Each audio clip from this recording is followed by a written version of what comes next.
Why do I play games? It would be difficult for me to deny that I am, in fact, a gamer. I keep up to date on gaming news. I read reviews.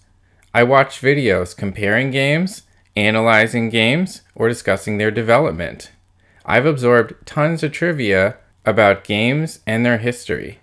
You might be surprised to find out then that among all these video game related activities, the one I probably do the least is actually play them.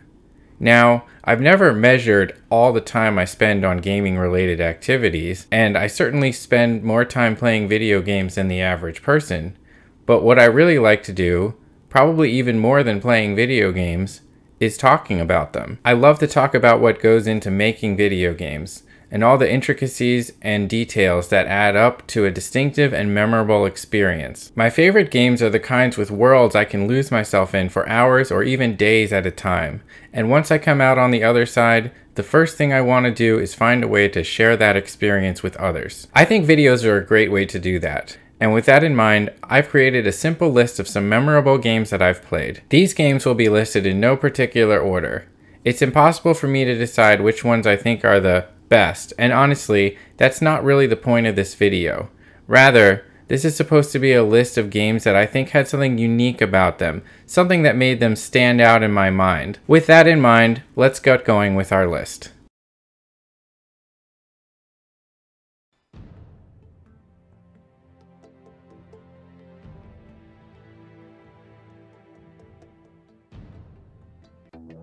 If the first Xenoblade Chronicles game redefined my expectations for JRPGs, then Xenoblade Chronicles X leaned into what they'd accomplished and blew those expectations out of the water. Xenoblade X featured a single massive open world that could be traversed end to end without a single loading screen interruption, and it wasn't just large for a JRPG.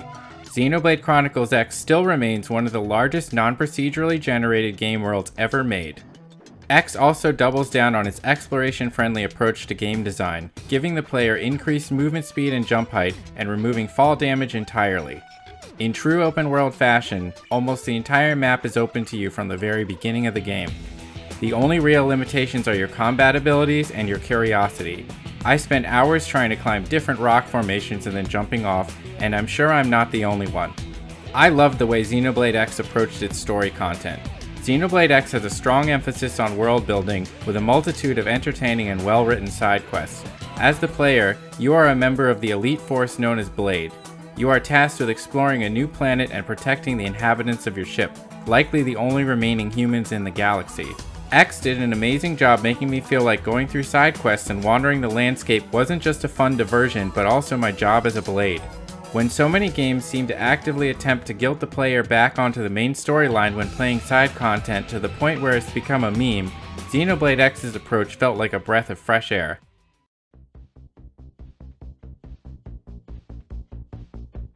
Pokemon Go is a game release many people remember. When it first came out, it was a social phenomenon. I couldn't set foot in a park or walk down the street without running into someone else playing or hearing someone call out to passersby that they found a rare Pokemon. As the hype died down, many forgot it existed, but Pokemon Go retained a sizable player base and is still growing. The main mechanic of Pokemon Go that gets overlooked is socialization. A game that requires people to meet at specific locations and at specific times in order to work together to achieve a specific goal is likely to create positive social interaction. Since its release, many other developers have made AR games with similar mechanics. However, I really haven't seen any that manage to grasp the importance of socializing in games like these. Many have commented that they play Pogo more for the people than for the game itself. It's truly an overlooked aspect of game design that I wish more developers would find ways to implement in their own games. I've made lasting friendships in person, not online, through playing Pogo, and it remains the only game I've ever played that can hold that distinction.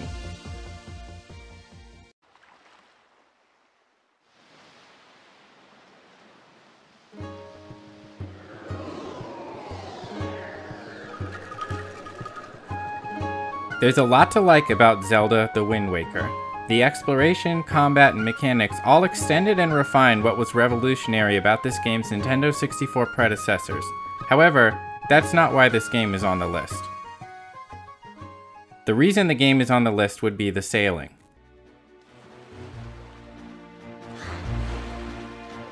Yes, The one thing I've heard many complain about is, to me, a distinctive gameplay element that stood out and demanded to be noticed. Sailing the seas alone, following the wind, and hearing that distinct take on the Legend of Zelda theme song captured my imagination.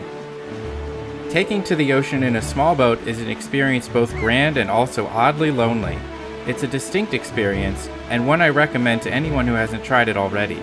Few games have managed to capture this feeling in the way Wind Waker has. If you haven't done this for a while, turn on your Wii U or GameCube, pop in Wind Waker, hop in your boat, and just sail across the map for a while. Hopefully you'll see what I mean. And now, a special guest. A fellow YouTuber, The Gaming Conversation, is going to share with us an experience that he found compelling. Take it away. Yakuza 0 is a game that's memory regularly fills a lot of my day-to-day gaming dopamine-dosed daydreams. We all have those, don't we? And I've been thinking a lot recently about why this game has so much staying power within my memory. After all, at a binary level, the game does not outperform that many recent titles. The combat is fun, albeit simplistic, in a sort of arcade-style manner. The stories are good, at times even a great crime story, but again, it wasn't anything groundbreaking. And graphically, the game is unremarkable. I'm sorry, Mr. Libido, sir. Yet I genuinely consider this game a 10 out of 10, and I wish I could have my mind wiped so I could re-experience the world of Yakuza 0 for the first time all over again. Why is this? What makes Yakuza 0 so different, so special, to be worthy of such a title as my favourite game? Well, it's just how I feel, or rather, how I felt at the time, throughout my experience playing Yakuza 0. The daydreams I refer to are littered with feelings of happiness, laughter and sadness. The emotional rush that Yakuza 0 put me through 24/7 during the summer of 2018. I truly cared about this game, the characters of story, and all the crazy things I could do with the destructive items native to Yakuza's mean, chaotic streets. I was invested in every single facet of this game. There was no gameplay element or narrative tangent that deterred me from wanting to explore this wacky world Sega had crafted. And above all, the game genuinely surprised me. You see, I went into the game without any sort of expectations, and I think this is one of the key reasons why I enjoyed the game so much, and I consider it to be one of my favourites. My mind was a perfect blank slate for Yakuza 0 to provide fantastic memories, whether it be all the absurd, hilarious and random side shenanigans that Yakuza 0 offers in abundance, or the story with fleshed out characters that range from old school boxer turned gang captain, one-eyed eccentric club owners who can kick ass, to of course, Mr. Libido. Need I say more? The characters were memorable, distinct and with depth that I would never have expected from a game with the name Yakuza in its title. I guess what I'm trying to say is that the game truly surprised me. My lack of expectation provided the perfect springboard for this game to impress me over and over again, which it did so effortlessly. I feel often in life we reminisce on the spontaneous moments, whether it be the impromptu trip with friends, picturesque date nights in little known locations, and Yakuza 0 I guess gave me that same good feeling of spontaneity. It wasn't a AAA title I had seen and anticipated since E3 in the previous year. It was just a random recommendation from a friend, a game borrowed for free, without much commitment or expectation, which I think is one of the reasons why I hold the game in such high regard. It not only set my expectations, it regularly blew them out of the water. Yakuza 0 isn't a revolutionary gaming title. It won't make your jaw drop with beautiful graphic iconography. I doubt you'll spend days on Reddit looking for small subplots within the main narrative. And the combat system is pretty easy to grasp. Nevertheless, the game is charming, weird, wonderful, and ultimately, an experience of pure joy. It is the game I'll always make sure to mention in passing. Oh, have you played Yakuza 0 before? With the hope that others will have the same gratifying experience that I did. And this rumination of thoughts hopefully gives you an indication of why I consider Yakuza 0 to be one of my favourite games. Thanks again to The Gaming Conversation for this contribution.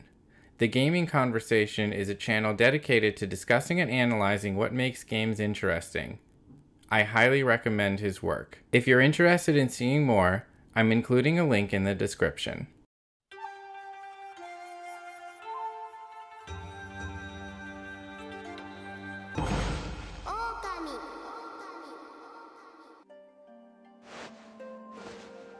Sometimes, what makes a game memorable isn't a groundbreaking mechanic or an ambitious scope, but simply a well-executed thematic twist on a classic formula. With Okami, Platinum Games took the beloved mechanics and progression of games like Ocarina of Time and Majora's Mask, and used that formula to create a beautiful take on Buddhist and Shinto mythology. The distinctive character designs and lush painted landscapes gave the appearance of running through a classical Japanese painting, and the sound perfectly complemented the look with a mix of beautifully blended Japanese and modern instruments and sound techniques. The result was a game that oozed character and charm in every moment of gameplay and created a riveting experience from beginning to end.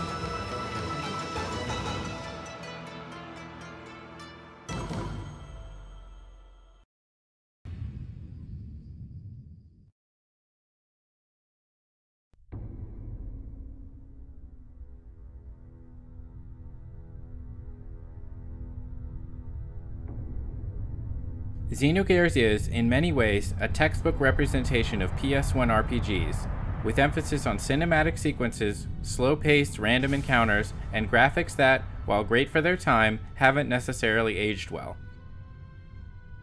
What makes Xenogears memorable to me is the story. Tetsuya Takahashi and Soraya Saga, then working for Squaresoft, crafted one of the most ambitious stories I've ever played in a game. A story so ambitious, in fact, that they couldn't even finish working on it, and after some delays, turned much of the late game into a series of text-based cutscenes to explain the climactic final acts of the story.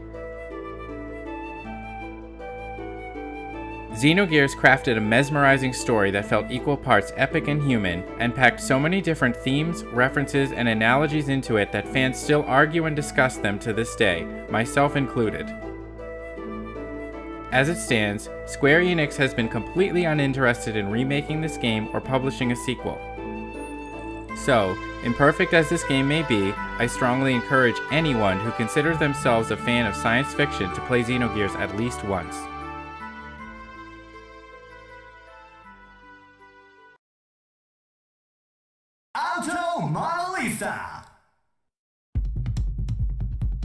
While many racing games were, and still are, pushing towards the most photorealistic graphics possible, Automodelista instead used the new, at the time, graphical technique called cell shading to create a distinctive style that looked like you were right in the middle of a scene from Initial D. While there's lots of stylish racing games out there, few made the effort to at least attempt realistic handling and license real cars to race with. Much like Okami, a lot of effort was put into giving Automodelista a distinctive character, and I loved it for this. After all, I like racing games because I think real cars are cool. Additions like the ability to turn your replays into music videos and permanently unlock visual upgrades to swap around at your leisure were amazing fun. I poured so much time into making cars that, at the time, I thought were just the raddest designs ever. If a game where you can have anime races featuring the coolest cars from the early 2000s Japanese car scene, and brute force the physics into letting you power slide through every turn sounds like a good time, you might want to consider giving Automodelista a go.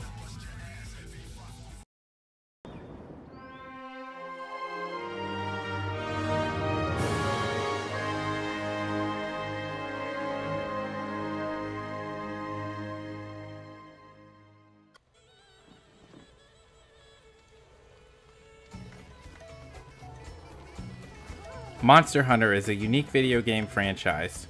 There isn't much story to speak of. There aren't really vast worlds to explore.